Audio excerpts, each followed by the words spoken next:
All right, everybody. I'm here with a workflow automation specialist. This dude has helped entrepreneurs, coaches, consultants, and like big enterprise businesses win back time, not only for themselves, but also for all their employees to maximize so much efficiency. So people do have time in a day and they can get more accomplished. And what this now causes is your bottom line to grow and a better harmony with the interconnection and the personalities within your organization. So, Spencer, thanks for joining me, my man. Thanks for having me. First guest. Wow, what an honor. You're the George Washington of this podcast. Yeah, man. So let's dive into it, brother. Like give a little description of what this workflow automation even means so the audience can get some context. Yeah, I mean let's look at it from a big picture standpoint. The dream of creation is the shortest amount of time between intention and result and execution. And whenever you have an idea, a product, a process that runs your business, the shorter we can make that time span, the more you can produce, the more people that you can serve, the more money that you can make. So whenever I go into a business, I take a look at the process from when you set the intention, like your annual planning, to the execution of it, which goes down all the way from the CEO to the VA level. And I take a look at all of the steps, every single click, and we scrutinize each process and ask ourselves, how can we make this more efficient? How can we shorten the gap between intention and execution? Well, that's such a hard thing to do. I mean, because there's so many entrepreneurs out there that always say, like, hey, I don't have time. I wish people can just do it my way. And it sounds like that's what you solve for, is because when we build our businesses, we're kind of like the creative minds, right? We're like, Right. we want to hire ourselves. And when we try to hire ourselves, we give that VA or that salesperson not only their core job, but then 17 other tasks. Is that kind of what causes people to kind of screw up their workflow? Yeah, absolutely. And so the way that you put it is like entrepreneurs want people to do it their way. That's super. But have you standardized your way? And most entrepreneurs haven't, because like that's not the way that they think. And so what ends up happening is as they scale, they start bringing in experts. They start bringing in specialists. They bring in an operator. You bring in a sales director. And typically when you're hiring A players, you expect them to come in with a system of the way that things are done. And that is a huge mistake, giant mistake. And even if you're hiring an operator, you're paying them 12, 15 grand a month. Even then, I don't care where they come from. I don't care if they're Six Sigma. You need to come in and put them into a system to work. You're not hiring them for the way that they do things. You're hiring them for their talent and their mind. So if you haven't standardized that, it's literally impossible to scale. Yeah, because then you'll be piecemealing your business model together on the fly. So you're kind of like flying the airplane while you're building it, which is a good model when you're starting out. You just get shit done. But when you're already at a point, the sooner you can manage this workflow, the more harmony you'll have in your business. Because then you'll be like, wow, it got done on time. And it got done within the culture of an organization that can actually grow. Like when you come into places, like, do you see like sales rep number one and manager number two having totally conflicting ways of operating the business? Yes, and the way that they connect those things is by conversations in Slack. And again, it works until it doesn't, until you're trying to scale and now you're bombarded with 300 Slack messages and you got a million things to do, but you don't really know where to start. And things slip through the cracks because it's like, okay, well, I'll do this later. Well, what does that mean? How are you going to ensure that it's done later? And then after that, it's like, okay, now that everybody's doing, their thing and they're communicating on Slack, what happens when something slips through the cracks? How do you figure out what went wrong there? What happens if someone gets hit by a bus or they're sick or all of a sudden they leave and now they everything that they did is all in their head and now they're gone. And you've got to train another person. You've got to figure out what they're doing. When you don't have these systems in place, solving those problems, again, it's not impossible, but it is a headache. And so like the way that I built my business and my life is I'm to the point now where every meeting that I have, even when I'm building out workflows, Uh, I don't even look at a screen anymore because it's so clear in my head what the system looks like that I can delegate without having to look at anything. When something goes wrong in the business, as people are working in the business, everything is stamped with the person who did it, and it's tracked at the time that they did it. So I can go backwards and see like who's using the system, who's not using the system, who deleted all this shit here, right? And then you're able to solve problems and move on quickly.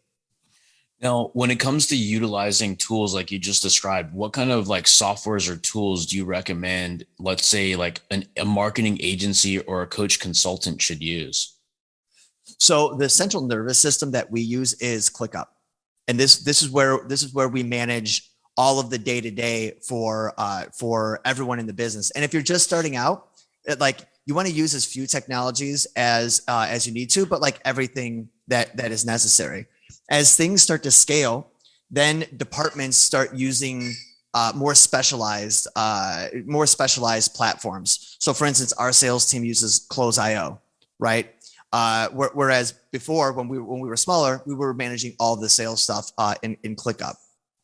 For email, we use Active Campaign.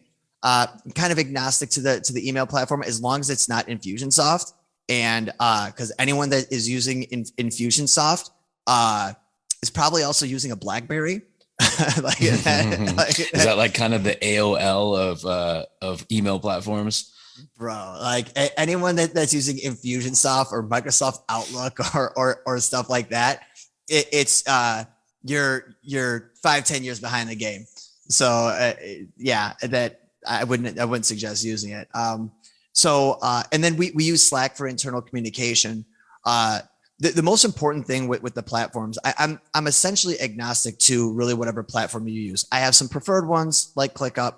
I have some ones like you don't want to use those. They're not going to scale with your company or work well with other technologies. And when you start getting into integrations and Integromat and Zapier and stuff like that. But the most important thing is that there is a clear usage of each of these technologies. I'll give you an example. For email, all email is used for external communication. Anyone that's outside of the business that needs to connect with me, they email me. My clients, my team members never send me emails because that's what we use Slack for. Slack is for internal communication of team members and contractors, right? And then we have ClickUp. This is our task and data management platform. So all internal team members that have things that they need to execute, everything there happens in ClickUp. Because how often have you experienced or seen your clients experience where it's like you're getting a Voxer, you're getting a text message, you're getting an email, like it's all over the place. And so you need to have a set agreement as to what these things are used for. And most importantly, you need to train the people that you interact with of how to correspond with you. That's actually important, the method of communication, because yeah, like I can feel that pain because sometimes it's a text message, and don't make fun of me, but we're using Skype.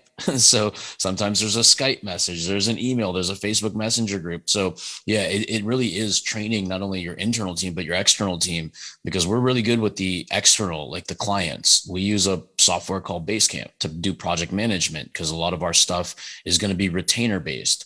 When it comes to our coaching students, we're using our Facebook group as our mode of communication because we're so active in it.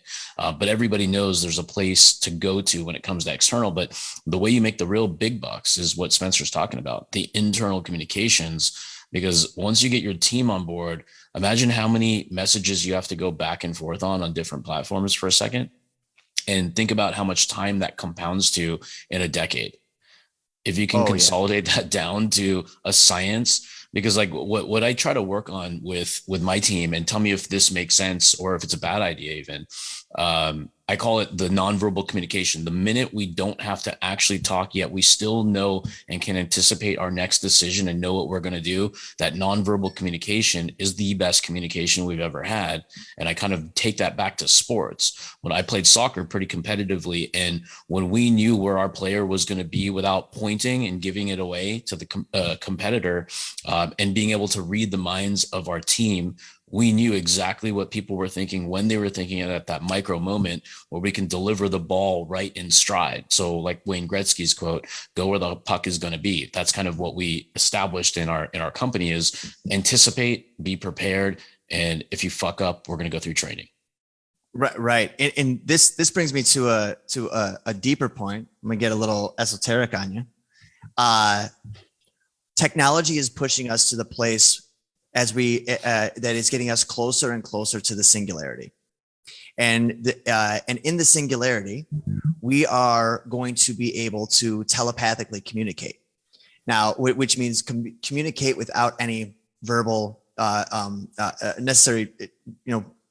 Talking isn't necessary, right? And so this seems very science fiction-y, but we're already there. I want you to imagine that it's 1950. And me and you are sitting there, and you're from the 50s, and I'm from the future, and you're like, "Oh, dude, I want a pizza," and I was like, "Cool." I pick up this little plastic thing, and I'm just like, and then 45 minutes later, a guy comes with a pizza, hands it to me, and I don't give him any money. Just comes over and just hands me pizza. Seems like magic. And someone in 1950 would be like, "What the hell just happened?" And you're like, "Oh, you said you wanted a pizza," so I ordered one. They're like, "You didn't talk to anybody."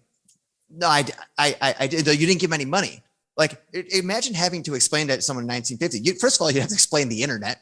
So good luck on that. And but it would seem like magic, right? And all that magic is evidence of truth without any explanation. Well, it's very easy. Children understand it now, but in 1950s, the smartest person in the room wouldn't be able to understand that. I say this because we're getting closer and closer to that as technology gets better and better. And my intention is to be on the forefront of that. So and I'm always thinking, again, how do we shorten the amount of time that it takes between a thought and an outcome? Now, they didn't have pizza delivery in 1950, I don't think. So if you wanted a pizza in your home, you would have to go to the store, get some ingredients, bring those ingredients back, make your pizza. Think about the time and the steps. Whereas now I could press about maybe 10 buttons or 10 taps on my screen. In an hour, it comes back.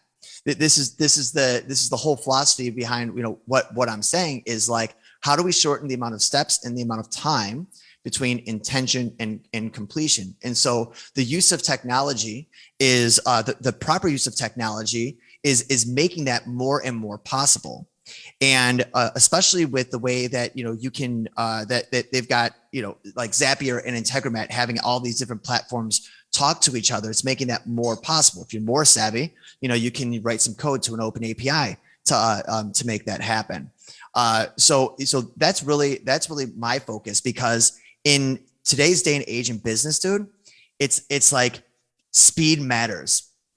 Because everyone has, it's not information anymore that's king, because everyone has the same information. Your Google is just like my Google. So what matters now is speed and creativity. Yeah.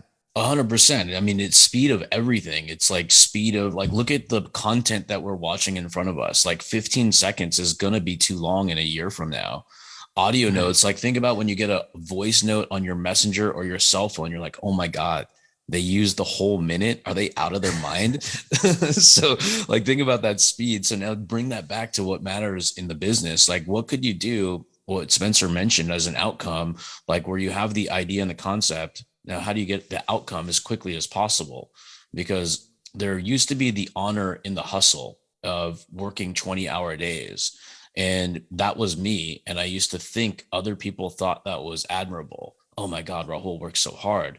But then like now the Captain Hindsight's coming in and it's like, Rahul was a fucking idiot because he could have delegated this shit so much earlier or used technology to literally collapse that into 50%. So I could have had 50% of my life back for those 5 years, I grinded and slept at my office. So it's kind of like those Captain Hindsight moments, and which is why we want to do this podcast, to bring this to you and enlighten you that this is one of the most important topics you can ever think of when you have a business existing or you're planning on starting one, because you can literally save so much time and energy and your future burnout by just implementing these automation tactics, these workflows, and having that like really kind of that camaraderie within the team. Because you probably run into companies that lost really good people because they're like, yeah, the owners are just messed up. Like there's no process, there's no system.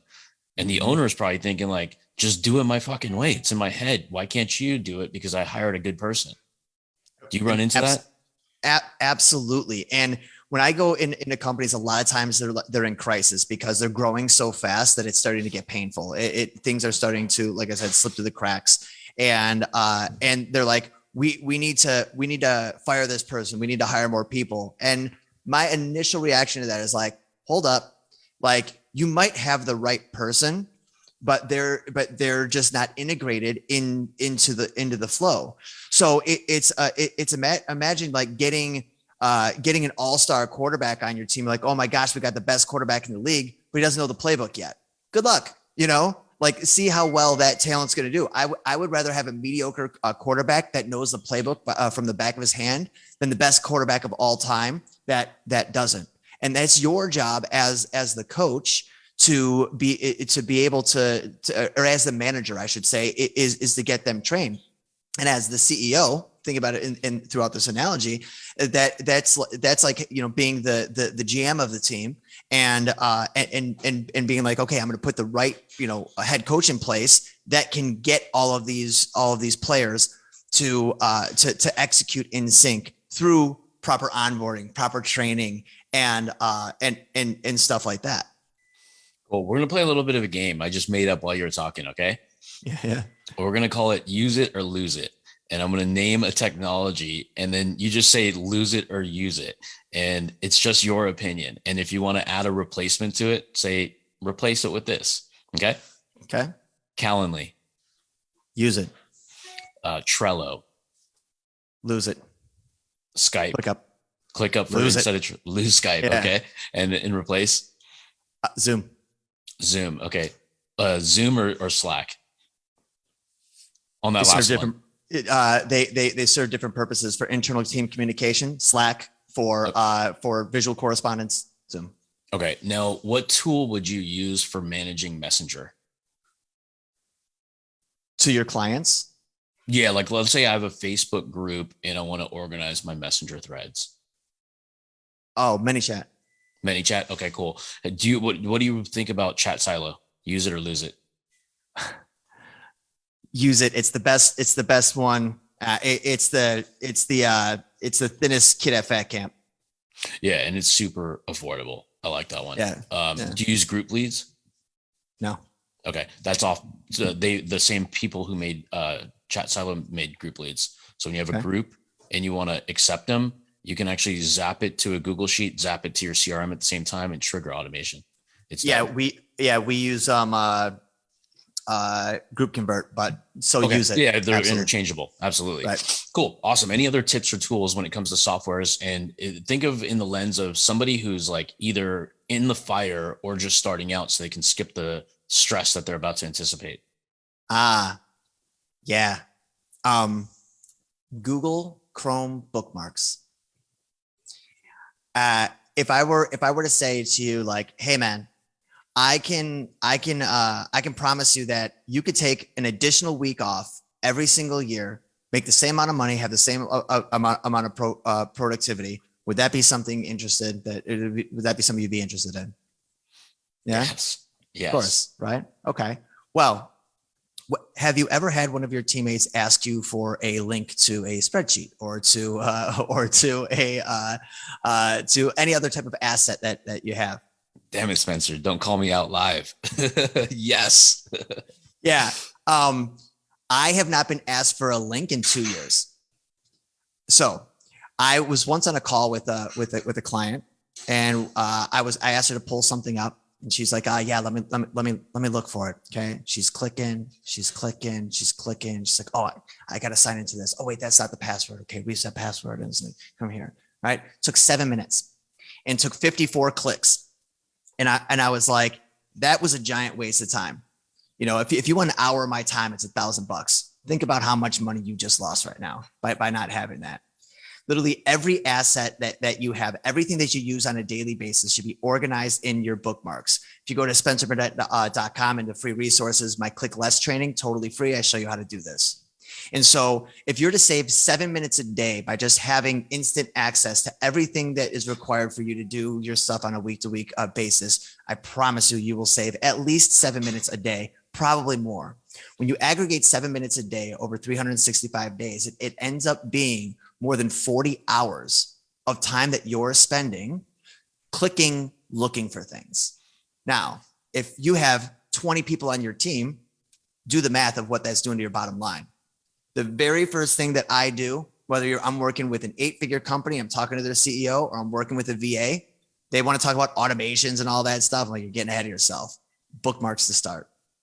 I love that because like when you just said, as you scale people, imagine when you compound it, it's not like 20 times 7. It could be 20, it could be 80 times 7 because all you guys can be working at the exact same time, multiple times or individually or collectively. So I've seen that. I've felt it. It's hurt when all you're thinking is like, damn, why don't I have the link when I made it? And then number 2, why can't this guy on my team have the link because he works for me? So it's like all these things arise where like a simple link could cause tension because you're like, son of a bitch, where the fuck is the link? How come you don't have it? I don't have it. Nobody has it. We're all looking for it. Then we all come up with a different link. So it could be like, oh, that one's interesting. It can literally take your distractions and go off topic because I've seen it, I've felt it, I've done it.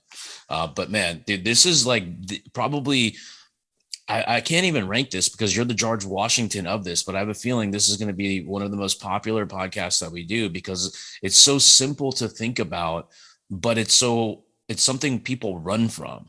They don't, they try to take the shortcut, which ends up being the longest path to success even possible. Because if you do get to that point of getting to 6 figures or 7 or 8, then you're fucked because now you're going to have that growth spurt can't occur. You're going to have to go massively backwards and pause revenue because you're going to have a lot of chaos and confusion. But it's also, in my opinion, going to open up other areas of gaps where you're not going to be able to keep and retain people because while they'll like you as a person, they'll hate you as a process. Oh, well, absolutely. And that's the most challenging thing when clients come to me or companies come to me. It's say they increase their sales from 100K a month to 300K a month, and now they're running into delivery issues. They're running into administrative issues. So what are you going to do? There's only 3 options. One, you can Frankenstein some processes together and end up using 35 spreadsheets in order to maintain your data in your processes. You can you can tell the sales team to slow down. Good luck on keeping your salespeople when you throttle their ability to make money, or you can take the time and invest in your processes. And whether that's you're doing it yourself or you hire a systems architect like myself, there's no way out of it because when your delivery starts to suffer and you and your refund requests and your chargebacks and all of that start to you start getting from like 5% to 10%. At some point, the amount of clients that you have coming in is going to be equal to the amount of clients that are going out. At that point, you flatline and you're still making money, but if you're not growing, you're dying. And so this is what happens in the industry, especially the coaching industry, that you see entrepreneurs get to maybe $2 million a year. And then they either sell their company, the company folds on itself, or they're just like, fuck this. I was making way more money when it was just me and a VA. And we were doing 500 grand a year, but I was taking home 350 of it. It's like, why do I have this $1 million machine when it comes down to what's actually important? What we're really trying to do in business is build personal wealth. And if that money is not coming down to your bottom line as the business owner, it means nothing. And this is my problem with some of the marketing that I see. It's like, oh, we did $100,000 this month. We did, $200,000 this month. I don't give a shit. Like, how wealthy are you personally becoming? Because that's the number that matters. All those other ones are just metrics to measure process. It's not the primary KPI of, Yeah, of and your I of think your of your life. Yeah.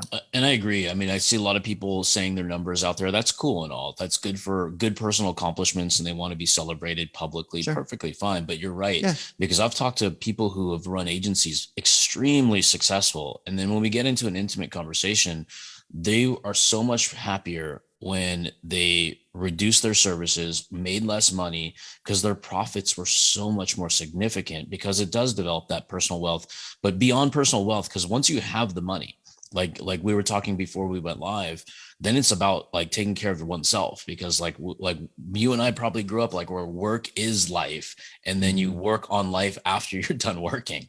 But Right. I think like what we've seen nowadays is like with TikTokers and all these content creators, people are having fun doing what they do. So it's actually a blend of two things. Your personal and your work are one and the same. So you can actually enjoy hanging out, eating dinner with your homies, and you can also do work that is actually eating with your friends. So you can kind of monetize things. So I think there's a unique like time that we're on upon, and it's only going to get greater where people can make a lot of more money doing like the things that they already were going to do in their personal life. Absolutely. And this is something I'm really passionate about is changing the idea or properly framing the idea of what retirement looks like. Okay. And so the way that it was, us growing up is work hard. You turn 65, you've got your money, and then you get to sit at the beach with a Corona in your hand, and that's the life. I've experienced that. It's my life. The beach is right there, I go through phases as I'm scaling. Like I work myself out of a job, and then all of a sudden I have to work way less. Happened a few months ago where I only had to work like maybe 12 hours a week. It was cool for like 10 days. And then after that, like there's only so much time you can spend on the beach. Only so many Coronas you can drink. And so I started to think to myself, like, what are we chasing? Okay. And what we're chasing is freedom. And that sounds like lame and vague. And so let me define that. Freedom is truly like when you own the most precious asset that this world has at this moment, which is your attention. Nobody hijacks my attention. No circumstance hijacks my attention. Whatever I'm paying attention to is a choice, not an obligation. And so that's the freedom that we're seeking. Now, when you're broke, that really pulls away from your attention. You got to focus on some shit like your emotional attention. It doesn't work. So you need money, and you also need to contribute. Humans are like sled dogs, man. We need something to do. We're not happy when we're just chilling all the time. Like that, it's just very few people that I've met that have lived free where they've got the money and they truly choose to do nothing, right? And so that's why all of this is so important because you need to start building your goals around that. So as I shared with you before, I love meetings, right? I actually hate project management. I'm good at building it. I hate running it, right?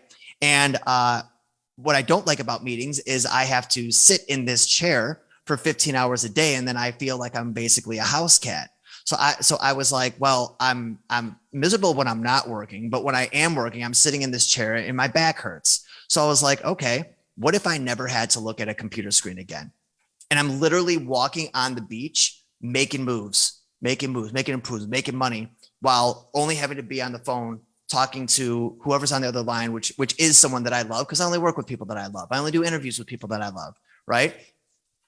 Would that make me feel more free? Hell yeah.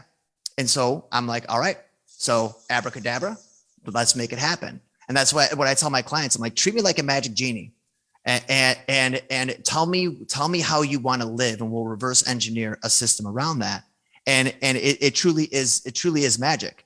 Abracadabra means I create as I speak, right? And so how, again, shortening that gap, instantaneous manifestation of things. How close can we get to that?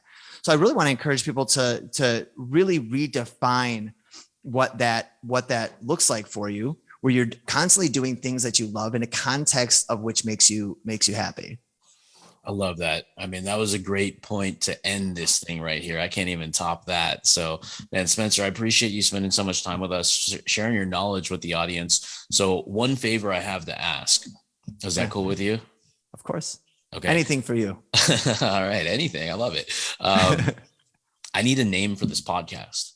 I don't have one yet. So, but real quick, anybody who's listening, watching, I'm going to give $100 to anybody who comments the name that this podcast should be, wherever you're watching this. And if we already have a name, don't worry, I'll replace the prize for you guys. But I do need a name, and I'll give you a little hints. Like, I like to get shit done and I like to move and shake. So GSD is the name of our coaching program. And that's my only help I need is a clue. That's the clue. Mm.